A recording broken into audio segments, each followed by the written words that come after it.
du darshan thlir tu te hin zawain chi bai vek ule Lengzem le Lenglawng Hla Thlan kan lo thleng le ta a tuna hian Baktawng khwa kan om meka Baktawng hi Serchhip district a om ni in eizola changa kilometer somruk panga hla nia voina hianin Baktawng join YMA Zaipol shooting in kan kala ani han he kan program hi an sponsor a han chunga po kan lom em ani ole tuna chuan Baktawng join YMA Zaipol te na kan hun man na ilo thlir hawang u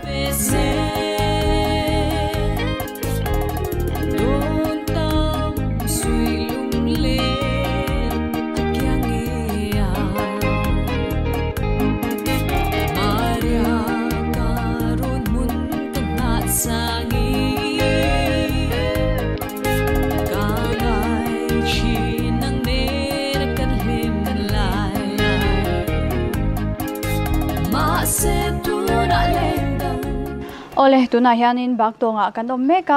anni hi voina Baktawng join YMA Zaipol shooting kan nei na kan nei rongbol tu te anya masa in kapim hing min shil thayem shil thaye lelram lo mi kania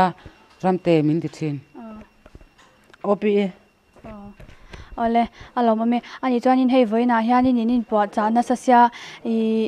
ei rongbol vela hianin a thiam ron thlang chuak cheu ti na mi ni chuang lo ve ngam tlak te min soma ni mai voina hian engenge in siama engsa sa nge in siam khamin han soi sak lela arsa le voksa le uisa chanin chu lo hei bei ti te chutrani ti te khan siam te le chutrani te po kan siama a hang lampang te po kan siam ole alo me ani chanin tuna hianin Hla Thlan lam han hoila invite ayo hian nangman thlang meila Israel biak remana mangai nati asakha kalau thangange ani chuanin han thlan chan na mongai thatura idu te khaminan soi sakla kan ama hi kan khopa ni wangin kan khwa Baktawng khwa mi zong le mun sang Baktawng khwa om zong tan ka thlange ani nangai thatura idu te khaminan soi saklela mun thana kan thiante le helaya angkal khop shooting nei haute tan kan thiante zong tan ni mai ole ani chuanin midang hianin ngai thatura du te khain neem helai local ho nang ma nei hote he kan thlan sak bok kang cheunga Hla Thlan kha tin ba ka hei voinia join YMA Zaipol zong tele nia soi to na aizol lama baki ho zong te nan lo ngai thak tan thlan sak ange midang so than sat YMA in hai Zaipol adina ei kumi hai dur dar san pen meron ko var hero pui kan ti chu war chuan dur dar sana lo ka zong tele zat YMA tele Baktawng branch tina YMA member zong tan an thangani Baktawng khwa YMA member zong te tan mei ro se ole tuna chan kabulami tina an hla ron thlan Israel biak reman thiam taka asak mangai ina ti khai lo ngai thla hawang u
ole tuna hian kabula hian Baktawng join YMA zai pol member te an oma anni hian Lengzem le Lenglawng Hla Thlan dona hla kan in thlantir mai zona tlem te kan zot lo gange ama sa in chibeile khong in ming min soi sakla kelal nun rema kan ni ya rem ti min kau mai rem ti ten olel zar moya kani ole ani chuanin I zai pola hianin eng part nge in la khaminan soi sakle ula ke hi tenor part kani kalani abes kasa ani chuanin I zai pola hianin hei injir chungin boina har satna te kha in to kem tok lo nang han soi mai tur po ka shalo okay ma bi ga chon har sanna ka nei shan lawa sitlang le tiang te ani lem la cha har sanna ka nei shan lo he ma chuan midang chu ka shelawa an nei tho mai theya ka chu ka shelo ole ni chan injir hun chung kha arayem ni engzat vel nge injirang ka she swalo chuan thakhat le tlem vel kan zirin karinga mase kan zir chung na ka chuan in kan ngor khop maya in khom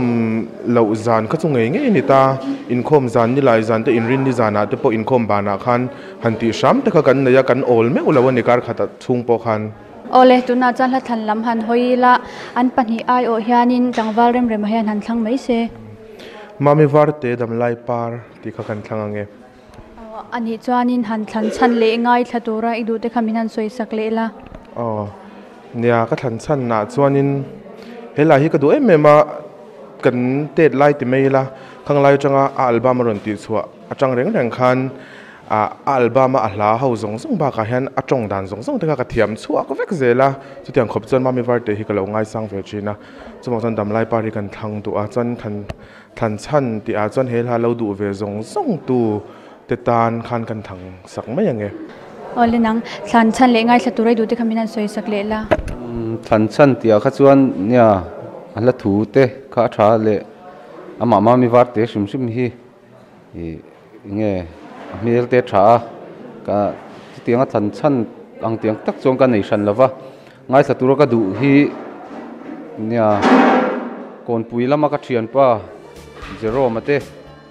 le aizo lama ka thian pa mal soma te le mol vum lama ka school kal pui thin I khote te kan ti mai ka in kau wanna kham te tan kan thangange ole alom ome ole tuna chon kabulami tena an laron thlan mami war te indiam taka sak damlai party kha ilo ngai thawang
ole tuna hian kabula hian punun puya Baktawng joint YMA assistant secretary oma ani hian Lengzem le Lenglawng Hla Thlan dona la kanin thantir ma in zona tlemte kan zot lakange amasa in kapu chibaile joint YMA assistant secretary hi engtiare ngei lo chelto ole ni joint YMA assistant secretary hi kumin hi kumni kachelna ani ole alom ome ani chanin hei YMA kumpuan thopui kha isha chami han soi sakla ramle dam hum hal ning ka ria kumina kan puan an puang tharle ning ka ria kumina hianin ani chuanin YMA kumpuan thopui chu Baktawng joint YMA hian engtin nge ma in lak khaminan soi sakla ala kalawme nia kan thei patopin ma hi kan la kan khotlanga te ruihlo te aron lut ve thina hengte kan thei patopin kan dowa zan khotai rek itite ang kan hrethiam tlang tura ngai la zan khotai rek thlengin kan menga ti chuan ruihlo kan nam mel ma ni bok kan khotlang mel ma di bok te dovin kan thei patopin ke kan pe na kan lo duty man te po kan neya tin aron lut azonga za chuan kanin man seng bik lova man mual te chu kan neya thei patop chu kan chua ve zele kalome ole alom ome ole ani chuanin tunlai rui hlongai te le chalai te han cha du te nei ni rui hlongai han ti hianin tuna chuan number 4 alara number 4 hian han lut bikila apoi katia kan thalai du om tak tena number 4 ngol an han vei hi hunlo taka min boral sana Mizoram piang kan tlem to te lul nen piang aten hunlo taka thalai wanglai hun mang chho tan tura min boral san ya poi katin ani na taka chon karil ru hi ana thina ni chu ka soi thei ni mai ri te se chulai ole lom ome ole tuna chuanin hla than lam han hoila englangei han thanang ni hei la hi han than don chuan atam ve mai rin ru hen ron lut ve zuta amero chu han du deuh bik te kan nei ve tuna hian kan join YMA zai pol te na kan kho ming cho nge ya an sak I riang kho zo ti kha ka thang du amoi ka tin a sak poyan thiam ka tia hei hi kan thang du ani ole ani chuan han than chan le ngai thaturai du te khaminan soi sak le la ni ka than chana chuanin tlema hun kal to dewa itite ang ve khanglanga na kan sava ve na mun te ania khilai vel te kan tal tam na ania sikul te kan han kal vea kan sikul kal bana te sava te kan vea kan tal tamah kalunga le na han thirvel te tin ni tin hianin kan mu chia thei kher lawa kan omna ten zir chia lawa wangin han mu chang ten kalunga lenga rilruwa hian he hla hi cham le veng mai thina kalunga lenga chu kan thlan chan ania ka thlan chan du chuanin ni helai khuwa kan khotlanga tanga pem chuak zong te kan khotlang mangai tu te itite ang khang hoina ti tak setan lo ngai thak atan khan ka duwa tin thiampo an ti ve ngei ka ringani kha kan kho chuak ten lo ngai thave ngei se ti kha kan cha du pa bok ani chu ole tuna chuan punun puiana ahlaron thlan Baktawng join YMA zai pol ten thiam taka ansak siang khozo pui ti khai lo ngai thawang u zaing kan shil don ba tom tlang pui lui pui ming thang mat le real tui kan do na zo fa zalen choi lian tu nun tui yang to tu zaleng zong ten lim le lo in kan oi che ngil ni reng kan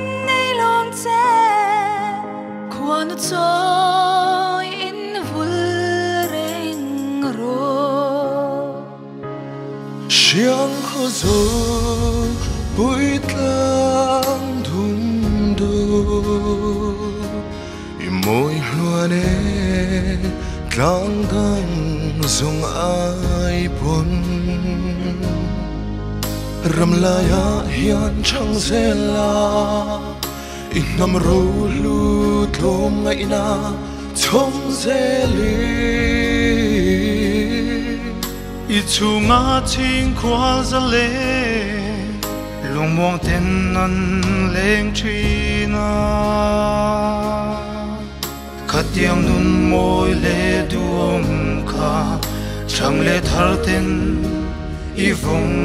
zela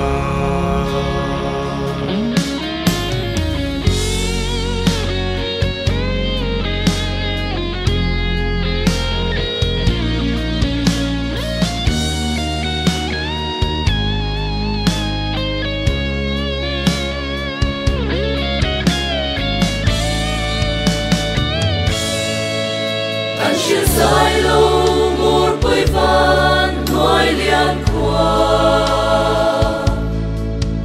tiếng tiếng riêng rơi bầu rót thiêng khi phim lên na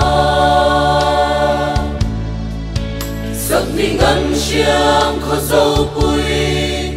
tiếng cân áo nam xeo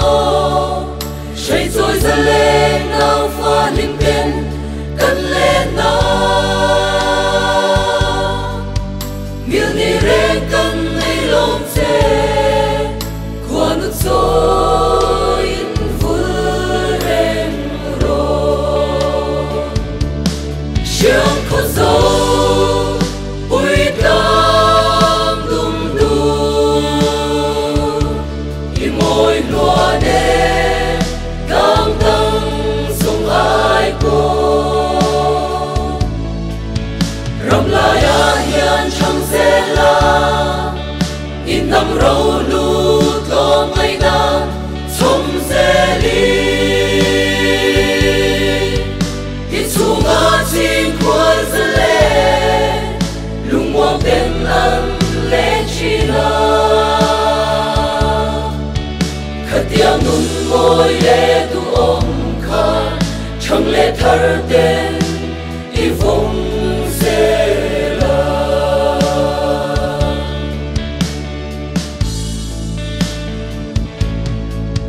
manan sắc min rồi tu xiang thinh lên qua asora tiang ka nga chang alang chin kha khoi an nghe i om tak le ro mai an i sam ral mo sia thim mau ruwa hum hal tu sai lo mor pui ro pui re lai ni zong te mai chang ni a thar le chi chiang kho zo ui tam dum du i moi lo ne tam dang song ai ko ram la ya hian chang zela in nam ro lu tlom ngai na chom zeli i chunga ching khwal zale lungmong ten an le china khatiang nun moi le tu om kha chang le thar ten i vong zela khatiang nun moi le tu om kha chang le thar ten i vong zela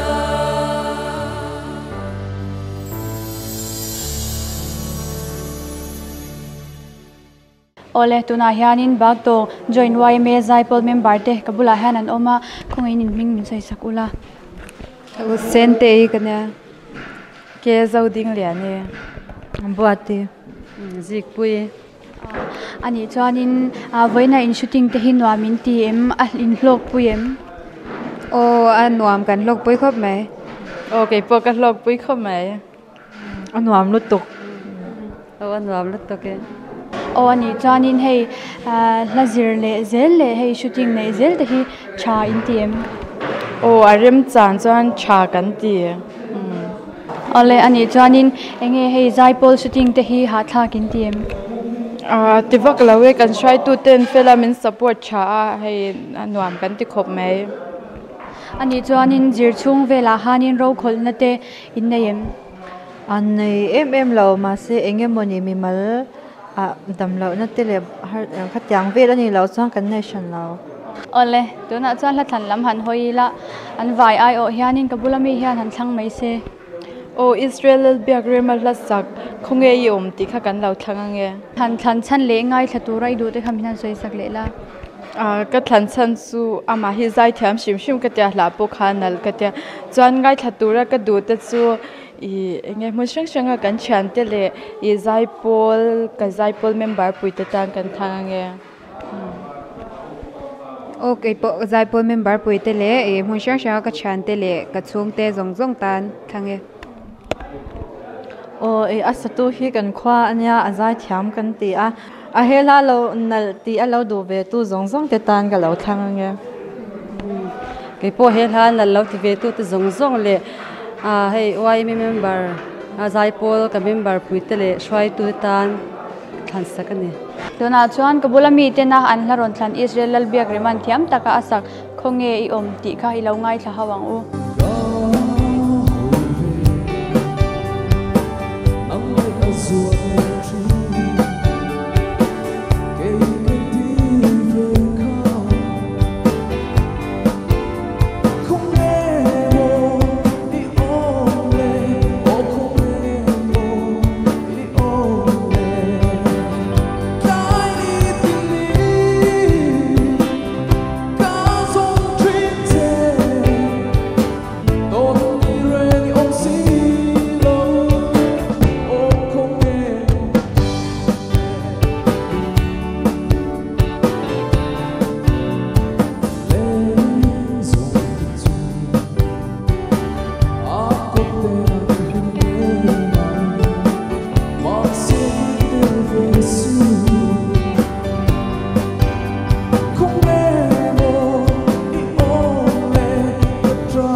ole tuna hian kabula hianin pusapa oma ani hi Baktawng join YMA vice president ni lai me kania ani hian Lengzem le Lenglawng Hla ron thlang dona hla kanin thlantir main zona tlemte kan zot lok ange ama sain kapu chi beile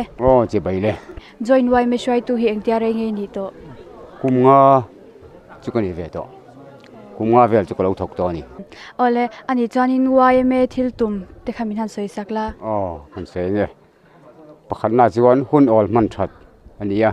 panhina chuan Christian nun dan thangai san ania pathumna chuan zofa te mason na ngai tu join YMA shwai tu te inia member te hi kai shwayan harem har salowe kan member te hi an fela rui thei thil le khatiang lampang kha anti lowa thuan oi tlang khop maya ale lama chu na hruai tu te zirve te po nga ya atlang pui thu chon kan member ten fil kati kan lome ani chuanin in khwa hianin zu le rui hlo vel hi omve om ve a ming chuan amara chu atam viau lawa kan nga ya engemaw chang phei chon dry area kan ni ve a mara chu tu na tak hi chuan a om lo ti thot thei chu ni lawa ma se kan zi om khope rui hlo do na ko nga hian engtin nge ma in lak rui hlo do na ko nga hian thei to kin kan la ma kan la branch angte join angten a khopum angte hen kan la a chang chuan natlangin kan fe chok ve thin ni ole alom ome ni chuan tuna chuanin hla thlan lam han hoila englang le han thlanang kala han thlan du hi leimi te hun bi an chiere ti Baktawng join YMA te nan sakha kan thange ole lom ome ani chuan han thlan chan le ngai thaturai du te kha min han soi sak lela an thiam katia an saka hian an ru tak tak an pe in ka hria chuan han thlan sakatan ka du ta chu hilaya a YMA zai pol an ti te le khochunga YMA member zong te le mun thanga YMA member te longai thakatan kan thangani ole tuna chuan pusa pana hlaron than Baktawng join YMA zai pol ten thiam taka an sak leimi te hun bian chiare ti khai lo ngai thla hawang u han thiri la si ar thang va ning ki ma ni lam tuang sui zeri lim takin an leng van zola kan ta na ruat reng em lo ni le chung kwa nu lengi o en sim lo thiên min om lo leirong bola her lia in leimi te hun bi an siare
ole tuna hian kabula hian pu ar kap thanga a oma ani hian Lengzem le Lenglawng Hla Thlan dona hlakanin thlantir main zona tlemte kan zot lo kange ama sain kapu chibaile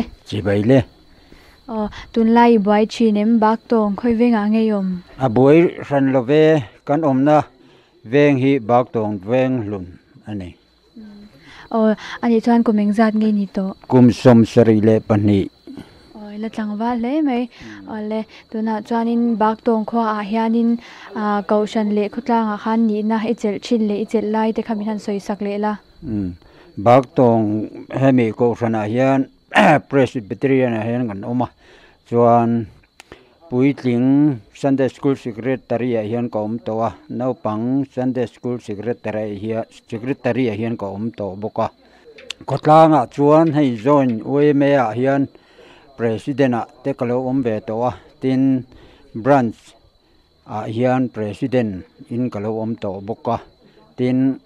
abak NGO wa chuan hei VDP a te President a te ko ma tin Village Council a hian Secretary a Trump ni ka to bokani chu khotlanga kalo ve to na ni ole tuna chuan Hla Thlan lam han hoila enghlangei han thanang an lungleng ve nge yang ti vanram moya sakha kan thlang ange ani chuan han thlan chan le ngai thaturai du te khamin han soisak le la chan chu he hla hi lungati lenga koilo han kalni kho po hian rilruwa he na oma chu ka thlan chan ani ya angai thatu ro ka du te chu Baktawng khwa mi puile Baktawng khwa lom to mun sana thingtlang mi le khopuye mi te jong lo ngai thla ka tan kan thlang ani ole tuna chuan buka pan a hla ron than arwaram moyan thiam taka sak an lungleng ve nge yang ti khai lo ngai tha hawang o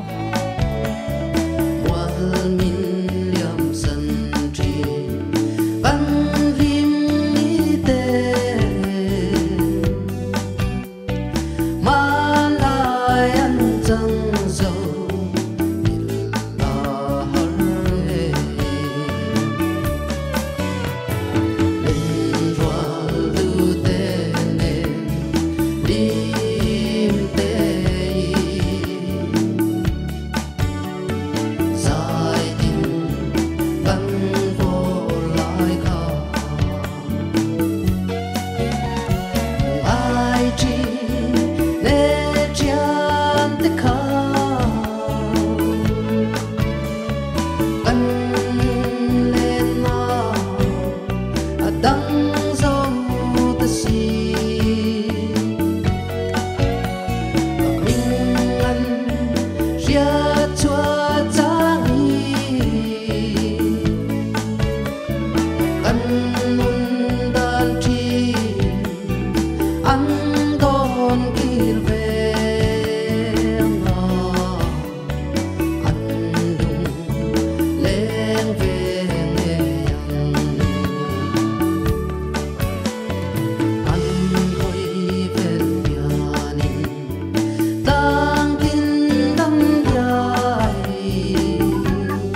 กันโบ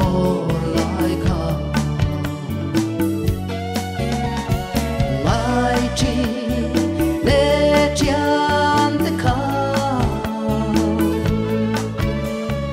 กันเล่นมาดังโซตะซีกับมิงอันเรียชัวจางี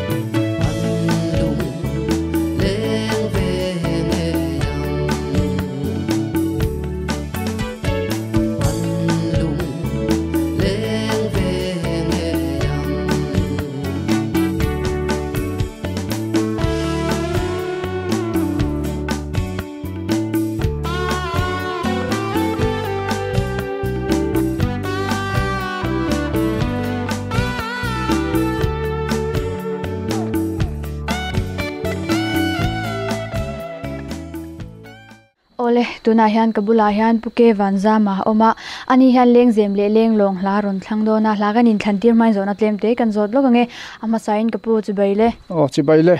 tun la in boy chinem baktawng a hian engwenga ngein tun lai mo kon boilem lova he baktawng tuna kan omna veng dor veng a hian kan omani kaushan le khotlang a hian in ni na le rong bol na ini te khamian soisakla ole alom ome ne he ke hi Baktawng veng lai kaushan Presbyterian a om khikania mingin upa chukan ni ve a ti chuan hei YMA lama hian Elizol book group YMA tuiria la tanga he lai Baktawng thleng branch somni le pali vel omna hian president te a secretary te kum som pariat chung vel ka lo thok to a hemi Baktawng zoina ngei po hian president te secretary te hateng hi ka lo thok to bok a yang chuanin YMA hi katlan na sa YMA lama hian ka in mang na sa kongdang a hi chuanin ka in mang vak love ole hani chuan tuna chuan la thlan lam han hoila engla ngei han thlanang la hi anal hlom viau rualin Baktawng join YMA na an hla ron thun thar len lai ni te hi ti kha kan thlangange han thlan chan le ngai thaturai du te kha kan thlan chan de chu hei ke ni de po upalam kan lo nai ta tuna zaipol ron zai te ngei po hi kar lowa chuan molan liam ve mei do na tin ba ka an lo upa mei do na chu vai kan len lai ni te hi rei lowa len lai ni a chungchang chen tura he hlai na mi ron ti na hi aro pui ka tia a hlu ka tia chu wang chuan kan than chan dewani ngai thatura kan du te chu abik takin hei chiatang khuwa chuak sokania chiatang kan no pan lai a lui kan kal pui chin le dai kan va pui chin no pang te kan ni te la ya hlim taka ka lo om pui te le helai Baktawng khuwa ka om nu po a aizola min pem san ta te le mundang danga zonna wanga om ta te kang ho te khan longai thavek se tin kan than chan chu ni ole tuna chuan puja mana ahla ron thlan Baktawng join YMA zaipol ten thiam taka ansak len lai ni te hi ti khai lo ngai thla hawang u Sung turni aliama Chai leng holin runin sung tuara Rual lo zuang chung veu Len lai parikana Lung du len lai ni Saya choila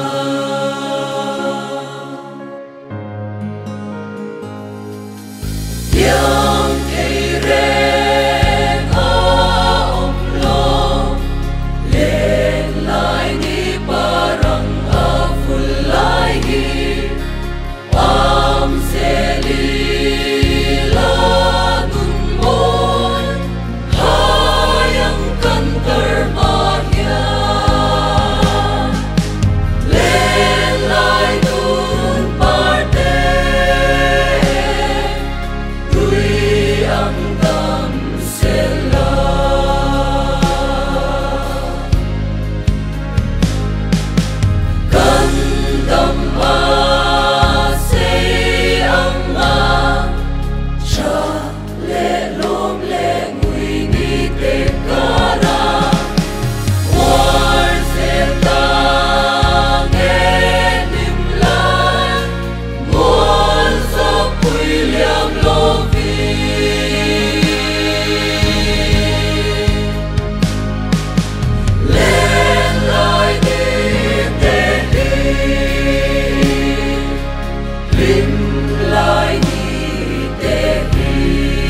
Ole tuna hian kabula hianin puming hlua Baktawng join YMA secretary a oma ani hian Lengzem le Lenglawng Hla Thlan dona hla kanin khantir main zona tlemte kan zot lo kange amma sa in puming hlu chibaile chibaile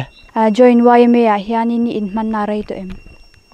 lari lo ai soi tu phei jang ka khum thum na chia ani in thalai te tlomnge na konga hian engtin nge I mu dan le nge dan kaminan soi sakla lom ome ya kan khwa thalai te wai member te ti theyang to le kan phak ang to kai chuan tlong mai na kong ai chuan theyang to kin ma kan la a me ro chu machine kan ni a kin tok lo na le pelo na tam tak chu omang mer chu kan theyang tok ai chuan tlong mai na kong ai chuan tran la nghe hanin pui thar na ngai lutuk na ang ti chu lem lo ni thei top chan ma la zel ole alom ome ani chuan tun lai thalai te han cha du inayem nya tun lai thalai te hi ya an ti khang lang ila tu te mo trong kam takin mun chang hrelo tho na chang hrelo an tiang hi ngma zat kan te po ni alanga heng ti min ti no tu ni lo sila thei top chuin tran la ila cái mà đi theyang to lại cần phak ang to dễ là chung quả lại khốt lang te cậu sân te tan thầy top chua turin ma ila dễ là ti he cái sei du ani ole hello mame hani chuanin duna chuanin la than lam han hoila englangi han thanang zo mon puin thiam taka asak hoilo party kha kan thlang ange ani chuanin han thlan chan le engai thatura idu te kha a thlan chana chuan asatu zo mon pui hi zai thiam ti tin la thu po hi a tha ka ti chu ka thlan chan ni sila ka thlan sak te chu mun sanga oi mi suai tu te oi mi member zong tan le hesla du ve tu zong tan te tin mun sanga thian le ko chunga thian tha zong tan khan sak ange ole tuna chan puming luana ahlaron than zo mon puina thiam taka asak hoilo party khai lo ngai tha hawang u oi bo ngai ten vul reng si ta chan to ka hlim tha mai hi Lenglawng lên pui tu renga ri sang mual iliam ta si vakal ta la ei ka tan po hoi lo pa lo thiak ve ang se aso tang ro mai zing ri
Ole tuna hian Baktawng join YMA committee member te kabula han an oma anni hian Lengzem le Lenglawng Hla an ron thlang dona hla kan in thlantir mai zona tlem te kan jot lo nge ama sa in chibei ule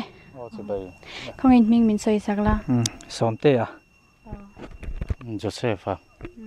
enge I join YMA a hianin I enge ni na chelai nei ke hi join YMA hian committee member ni lai me kan ye financial secretary kan ye ani chuanin hei voina zaipol shooting kan nei hi enge hlok thlakin ti em hei kalpui zel tha te in tiam ya hei kan impact na te aro puya hlok thla khop mai kal le zel po a tha khop mai chuanin hei zaipol la in hla sak bi khi tu ro thlan chuange zaipol member ho te le zaipol subcommittee te on thlan ye ole tuna chuan hla thlan lam han hoila an pani ai o hianin ka veilama mi hian han thlang se samsona der thiam mi u ti kha lo thlang venge ani chan han than chan le ngai thatura I du te kha ama asatu hian thiam ka ti em wangin ka ron thlanga ama samsona lo ngai thla ka tan le no nowi tan hin thlang nge ale law ame hale ne nang ngai thatura I du te le han thlan chan te kha join YMA ka thok pui zong te le join YMA zaipola ka member pui te le hetlai ka thian te mun sang mi te tan kan thlan sakange ole alom ame ole tuna chuan kabula mi te na han hla ron than samsonan thiam taka asak der thiam mi u ti khai lo ngai thla hawang u chung chor thla pui mi chal mewa rin nom reng tura in tiam kha khoyen nge mo I chuan ta le buan leng thlang tla ang lo ni che a I tiam thu she tu chor thla pui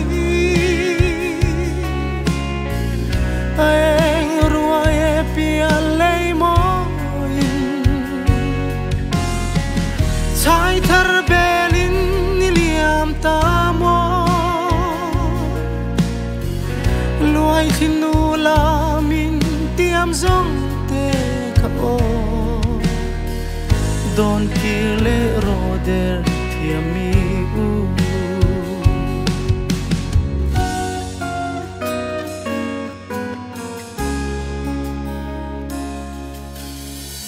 kan sulit nu fan chang hiano ithar le chin don lung ru ka thin lai na in chuni zan khwa kamang liam der thiam nang wangin itiam thu she tu chor thlapui a eng ruai pia lei mo chai thar belin niliam ta mo luai thinu la min tiam zong te kha o don kile roder tiami u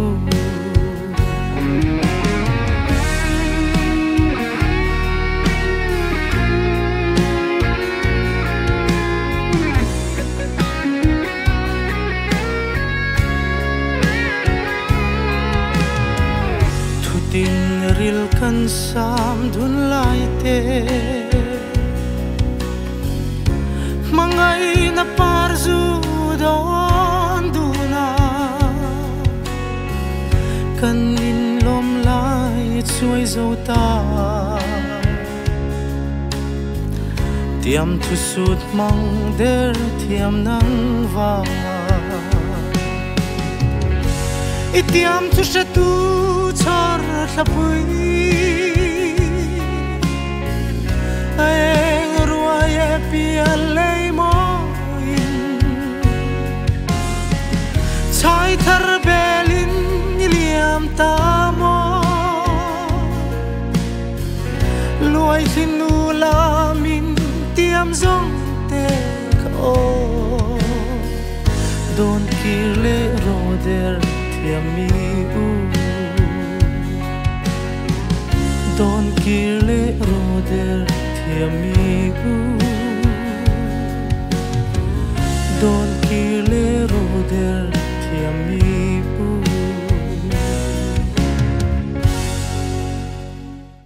ole khati zong kha tun chum Lengzem le Lenglawng Hla Thlan hun Baktawng join YMA Poltinena kan hun ron man thei te chu nia tin ke ni hi engtik lai point sponsor thei reng kan nia he number 9436354464 a hian WhatsApp le SMS manga biak thei reng kan ni e thir tu te hin zawai chunga kan lome